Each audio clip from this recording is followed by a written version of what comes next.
Salam alaikum.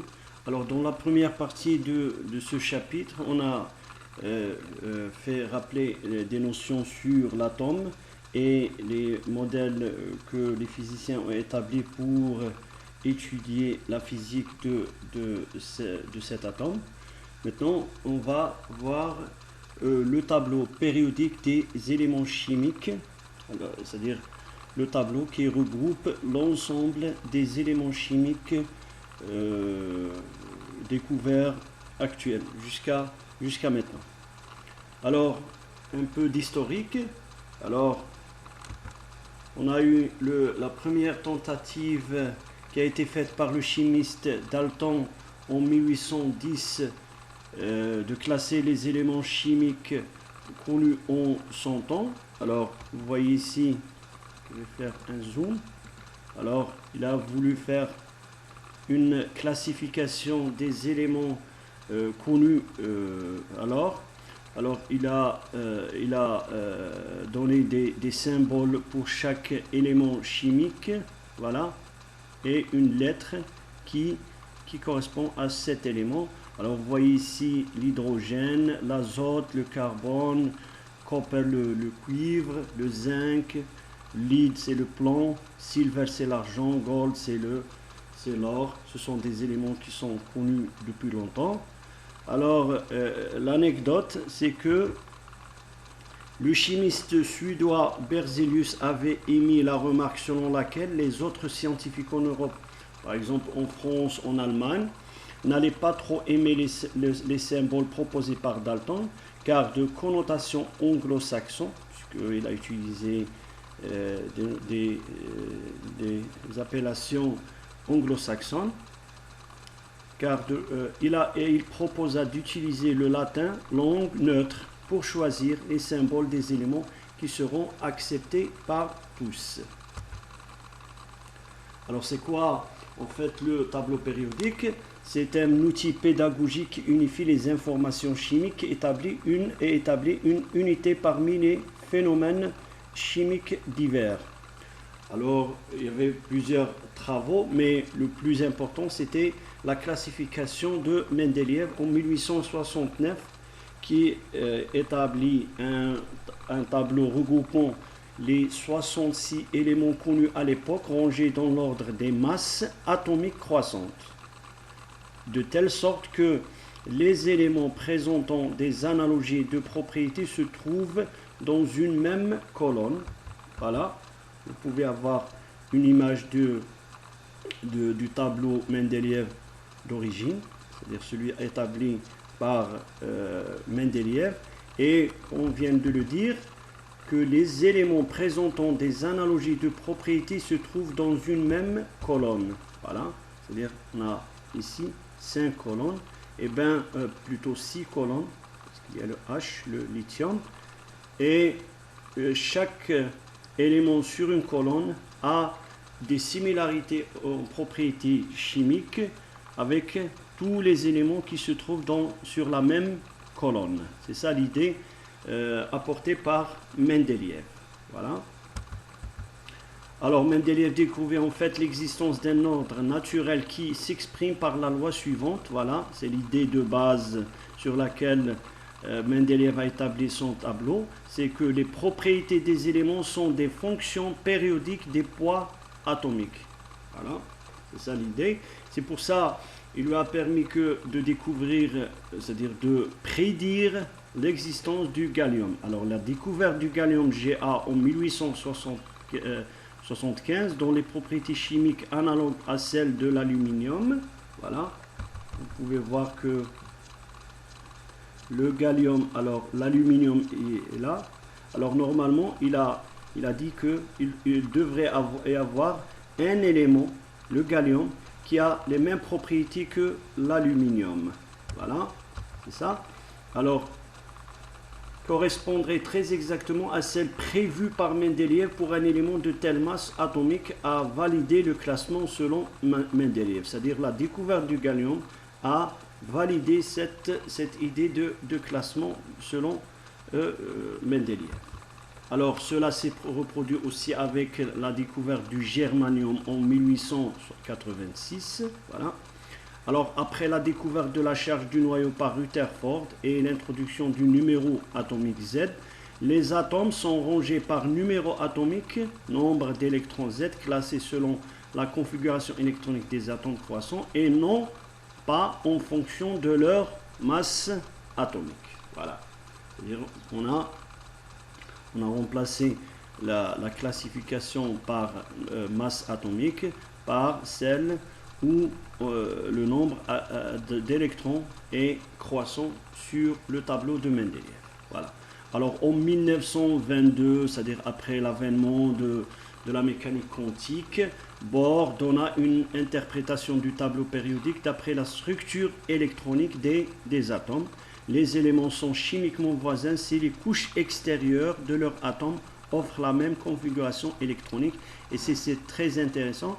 Vous allez voir que les gens ont tendance à s'intéresser plutôt à ce qu'on appelle la couche de valence, c'est-à-dire la couche supérieure, c'est celle qui a la plus d'importance dans, par exemple, les réactions chimiques, dans les liaisons atomiques. Voilà. Alors vous voyez ici la classification faite par Mendeleïev, voilà, avec les éléments, les 66 éléments connus à son époque, voilà, et le tableau Mendeleïev, c'est-à-dire actuel, voilà, avec 118 éléments, voilà, 118 éléments. Alors vous voyez ici que le tableau de Mendeleïev contient 18 colonnes, voilà, avec 7 lignes, ce qu'on appelle les périodes. Les colonnes, on les appelle les groupes. Alors vous voyez ici qu'il y a trois conventions. Alors il y a la numérotation de 1 jusqu'à 18, utilisée par les chimistes. Il y a aussi une autre notation. Alors on utilise les lettres, les chiffres latins, c'est les chiffres romains plutôt. Alors c'est 1A, 2A. Cette classification est utilisée plutôt par les physiciens, les gens de la physique du solide. Voilà. Alors vous voyez ici il y a 18 colonnes, mais on pouvait avoir un tableau périodique avec 32 colonnes, sauf que ces deux lignes vont s'insérer, voilà, ici. Voilà. Le lanthanide, ce qu'on appelle les lanthanides et les actinides. Alors le nombre atomique Z ici pour le lanthane, c'est 57. Alors on passe vers le cérium, voilà, 58, et on continue jusqu'à le luthium, 71, puis on passe au hafnium, 72. Voilà. Ces deux lignes sont séparées du bloc, voilà, du tableau périodique. Bien sûr, ici dans la 7e période, on a 89 l'actinium, puis on passe au thorium, voilà, jusqu'à l'élément à 103 électrons, puis on passe à un élément de Z égale à 104 et on continue. Voilà, c'est ça le tableau périodique actuel.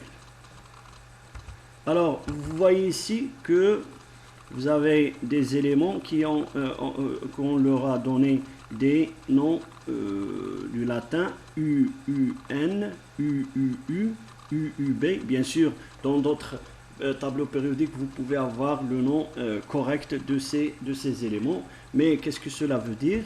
Alors, le UUN, c'est le Darmstadtium DS avec 110 électrons. Voilà. Vous pouvez voir ici que le Z égale à 110. Alors, qu'est-ce que cela veut dire? UUN. Alors, UUN, c'est le unilium. U, c'est 1.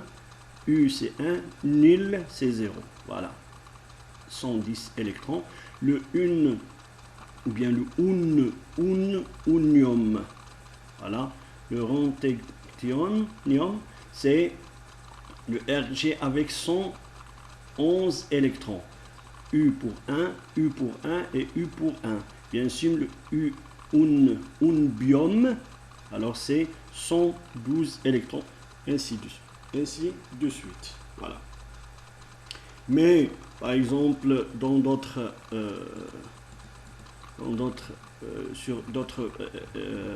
voilà, d'autres tableaux, vous pouvez avoir les noms que l'on a donnés à ces éléments, le DS, le RG, le copernicium, le nibium, le ferrovium, le moscovium, voilà, ainsi de suite. Voilà. Alors, chaque ligne ou période de la classification est associée à un nombre quantique n. Voilà, rappelez-vous, n, le nombre donné par Bohr. La nème ligne débute par le remplissage de l'orbital ns et se termine lorsque la sous-couche np est remplie. Le tableau périodique comporte 7 lignes. Voilà, le tableau périodique comporte 7 lignes. Voilà, 1, 2, 3, 4, 5, 6, 7. Voilà. Et chaque 1, 2, 3, c'est le nombre n de la couche. Voilà.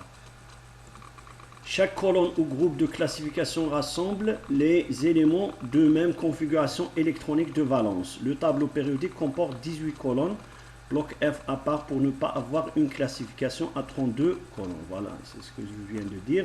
Voilà, vous avez 18 colonnes et ce qui est commun entre les éléments de la même colonne, c'est qu'ils ont la même configuration électronique. Voilà, de leur sous-couche de valence. Voilà, c'est important. Alors, propriétés chimiques analogues dans une colonne. Voilà, par exemple, l'aluminium 13 et le gallium 31 proviennent du fait que dans une colonne, la configuration de valence est la même.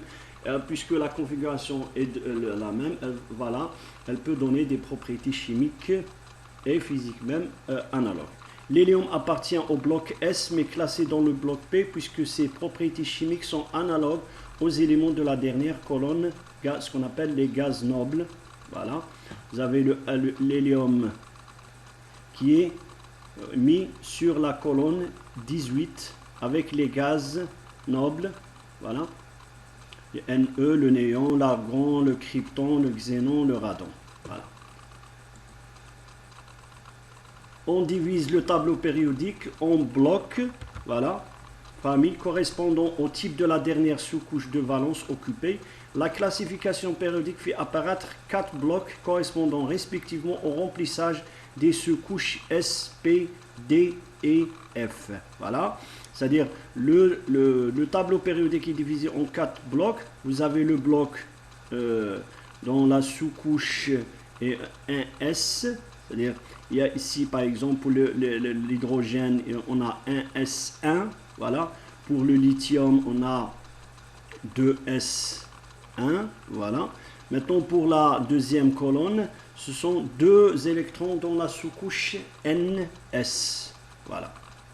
Maintenant, pour le bloc en vert, on a les éléments, la configuration électronique qui est NS, NP. Alors, pour la troisième colonne, on a NS2 pour 2P. Par exemple, on a 2S2, 2P1. Pour la quatorzième colonne, on a NS2, 2P2 jusqu'à NS, la colonne 18, NS2, 2P6. Voilà, la configuration des éléments, c'est-à-dire de la colonne 18, elle est complète. Voilà. Bien sûr, il faut faire attention, c'est-à-dire ces éléments n'ont pas que les S et les P, mais sur la couche de valence, c'est-à-dire la couche supérieure, on n'a que les S et les P. Voilà, il faut faire attention. Pour le bloc, celui-là, au milieu, c'est ce qu'on appelle les éléments de transition, les métaux de transition. Et généralement, ce sont des éléments dont la couche supérieure est incomplète, c'est-à-dire c'est le D, le bloc D, c'est-à-dire la sous-couche D, elle est incomplète. Voilà, de façon générale, parce qu'il y a des exceptions. Maintenant, pour les éléments, les actinides et les lanthanides, généralement, c'est c'est la couche supérieure avec la sous-couche F qui est incomplète, généralement. Voilà, c'est ça, là, la division qu'on a faite pour le tableau périodique des éléments. Voilà. Alors, vous avez ce tableau périodique. Voilà, les éléments. Alors, je reviens sur l'idée émise par Mendeleïev, à savoir que les propriétés des éléments sont des fonctions périodiques des poids atomiques. Eh bien, on va voir cela sur quelques grandeurs physiques correspondant aux atomes. Alors on commence par ce qu'on appelle le rayon atomique. Alors c'est quoi le rayon atomique? C'est la distance, la demi-distance entre les centres de noyaux d'atomes du même élément. Le rayon atomique est le rayon de l'orbital atomique de valence et donne une estimation de la taille de l'atome. Voilà, c'est une valeur moyenne de l'orbital atomique de valence, c'est-à-dire de la sous-couche supérieure, puisque c'est-à-dire en mécanique quantique, on ne parle pas d'un électron qui tourne, mais plutôt d'une densité de probabilité de présence de l'électron. Voilà. Alors, attention, penser qu'un atome qui possède plus d'électrons qu'un autre possède nécessairement un rayon plus grand est une idée fausse. Pourquoi? Parce que plus d'électrons, donc plus de protons, c'est-à-dire charge positive, et donc plus d'attraction de l'atome devient plus petit. C'est-à-dire, à chaque fois qu'on rajoute des électrons, et bien, pour faire en sorte que l'atome soit neutre, bien sûr, c'est le nombre de protons va augmenter. Et bien, si le nombre de protons va augmenter, c'est que la charge positive augmente et il y a plus d'attraction, c'est-à-dire appliquée sur les électrons, ce qui fait, c'est-à-dire diminuer le rayon atomique de l'atome. Voilà. Sur la même colonne, le rayon atomique augmente de haut en bas. On passe d'un niveau d'énergie à un autre, ce qui fait que le rayon atomique augmente. Alors, on voit ici la variation ou la tendance de la variation du rayon atomique en fonction de Z.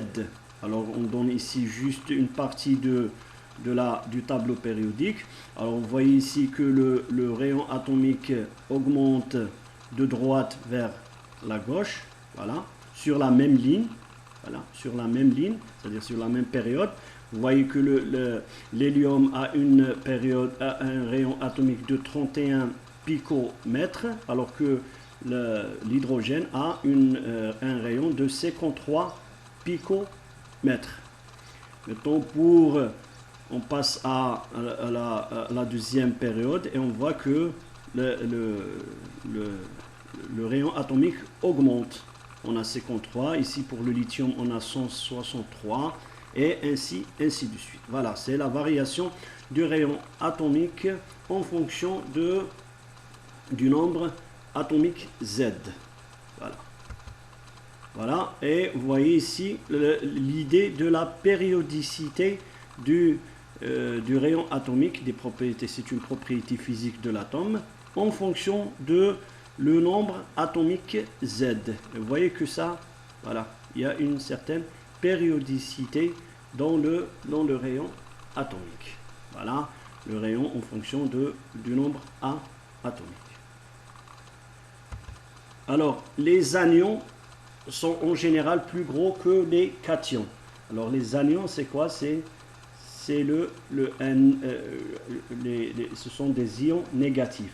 Alors, pour se rappeler, il faut dire E négatif ion. Voilà. Ils sont en général plus gros que les cations. Le rayon d'un anion est plus gros que celui de l'atome neutre qui lui correspond. C'est-à-dire que le Cl-, c'est-à-dire le chlore moins un électron, l'ion Cl-, est plus gros que l'atome Cl. Le rayon d'un cation, par exemple le Na+, est plus petit que l'atome neutre correspondant, c'est-à-dire l'atome Na.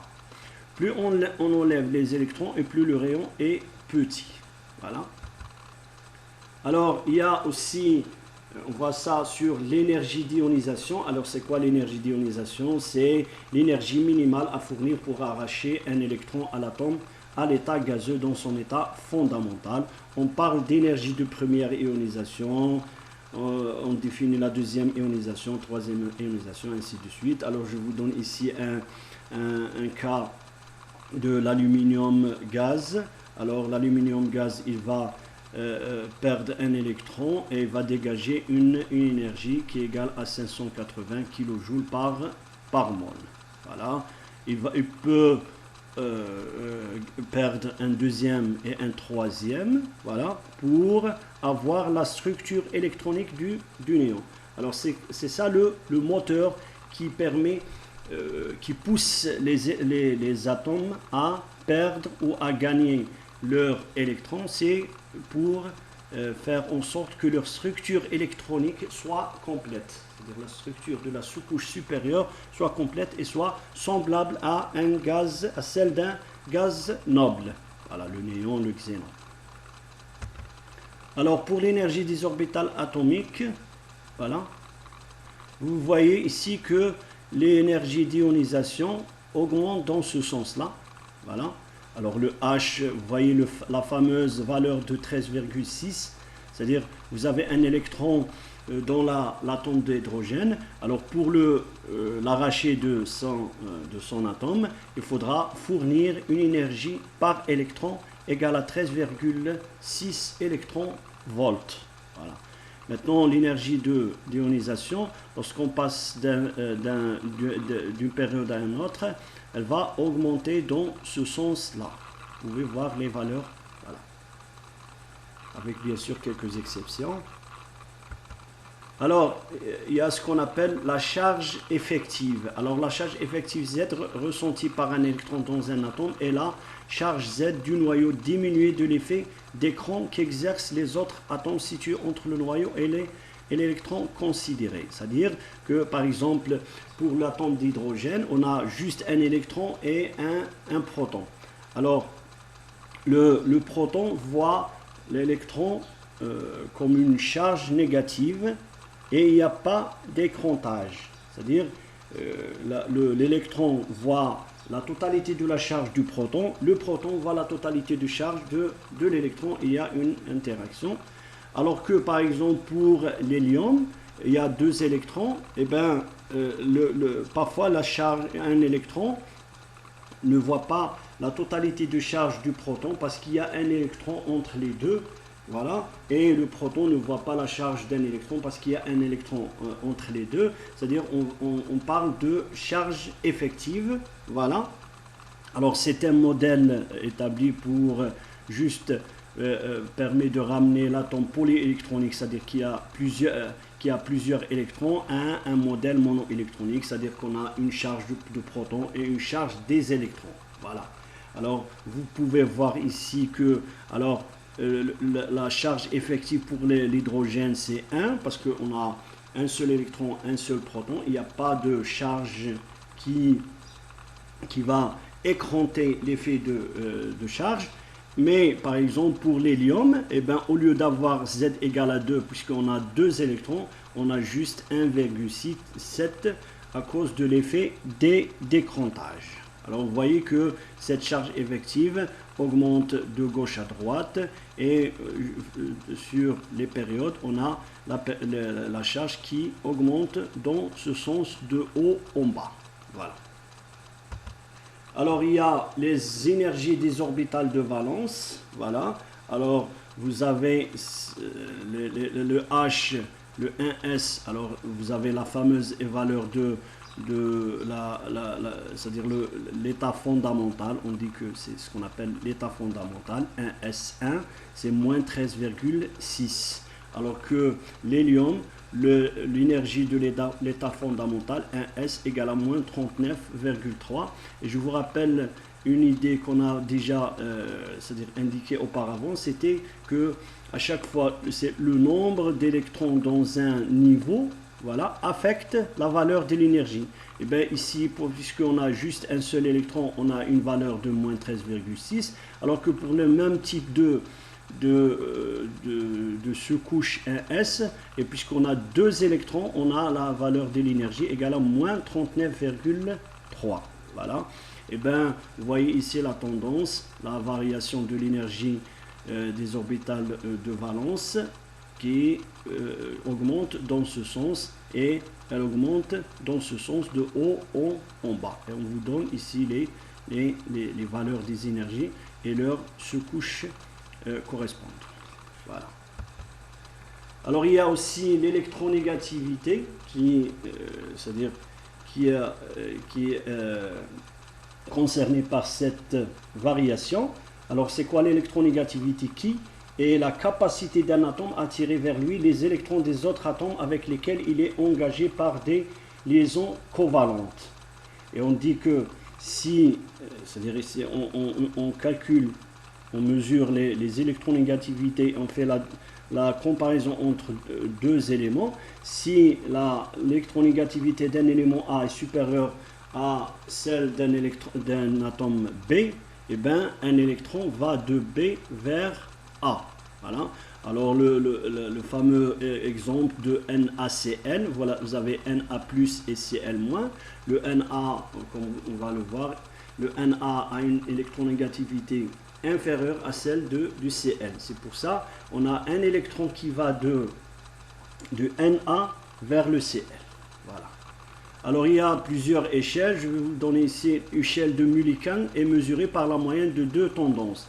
Aptitude à garder ces électrons, c'est-à-dire on mesure l'énergie d'ionisation, voilà, de l'élément, et aptitude à capter les éléments, on mesure l'affinité électronique. Ce sont des grandeurs que vous avez vues en chimie par exemple, et de telle sorte que selon Mulliken, l'électronégativité d'un élément égale à la somme de l'énergie d'ionisation plus l'affinité électronique divisée par 2 multiplié par 0,317 électronvolts moins 1. Alors c'est une échelle, voilà, qui permet de comparer les éléments.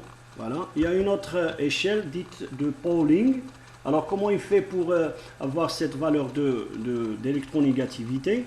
Alors il calcule l'énergie de liaison d'une molécule AB, voilà, et les énergies des liaisons des molécules A2 et B2, voilà, et il fait la différence, delta égale à ELAB moins la racine carrée, et la différence, il fait la différence qui est égale entre des électronégativités de deux éléments A et B égale à la racine carrée de ce delta-là. Voilà. Bien sûr, c'est un travail expérimental. Voilà. Mais lui faudra une référence. C'est pour ça qu'il a pris l'électronégativité du fluor comme valeur égale à 4. Voilà. Et il va calculer pour chaque élément son électronégativité. Bien sûr, le F, le fluor, a la valeur la plus grande, la valeur maximale d'électronégativité. C'est-à-dire le fluor est le plus disposé à recevoir un électron. Voilà. Voilà la tendance de l'électronégativité sur le tableau périodique. Alors, vous avez l'échelle de Mulliken, l'échelle de Pauling. Voilà, il y a la tendance que l'électronégativité augmente de gauche à droite. Vous voyez que par exemple ici, le lithium sur l'échelle de Pauling a une électronégativité égale à 1, alors que le fluor a une électronégativité égale à 4. Alors je reviens sur l'exemple que j'ai donné auparavant. Le Na a une électronégativité 0,9 alors que le Cl a une électronégativité égale à 3,2. C'est-à-dire le Cl est plus disposé à recevoir des électrons que le Na. Voilà. Alors c'est la tendance de l'électronégativité sur le tableau périodique. Voilà. On a cette tendance de l'électronégativité qui augmente de gauche à droite, et on a montré les différents blocs Voilà, sur le tableau périodique. Voilà. Merci.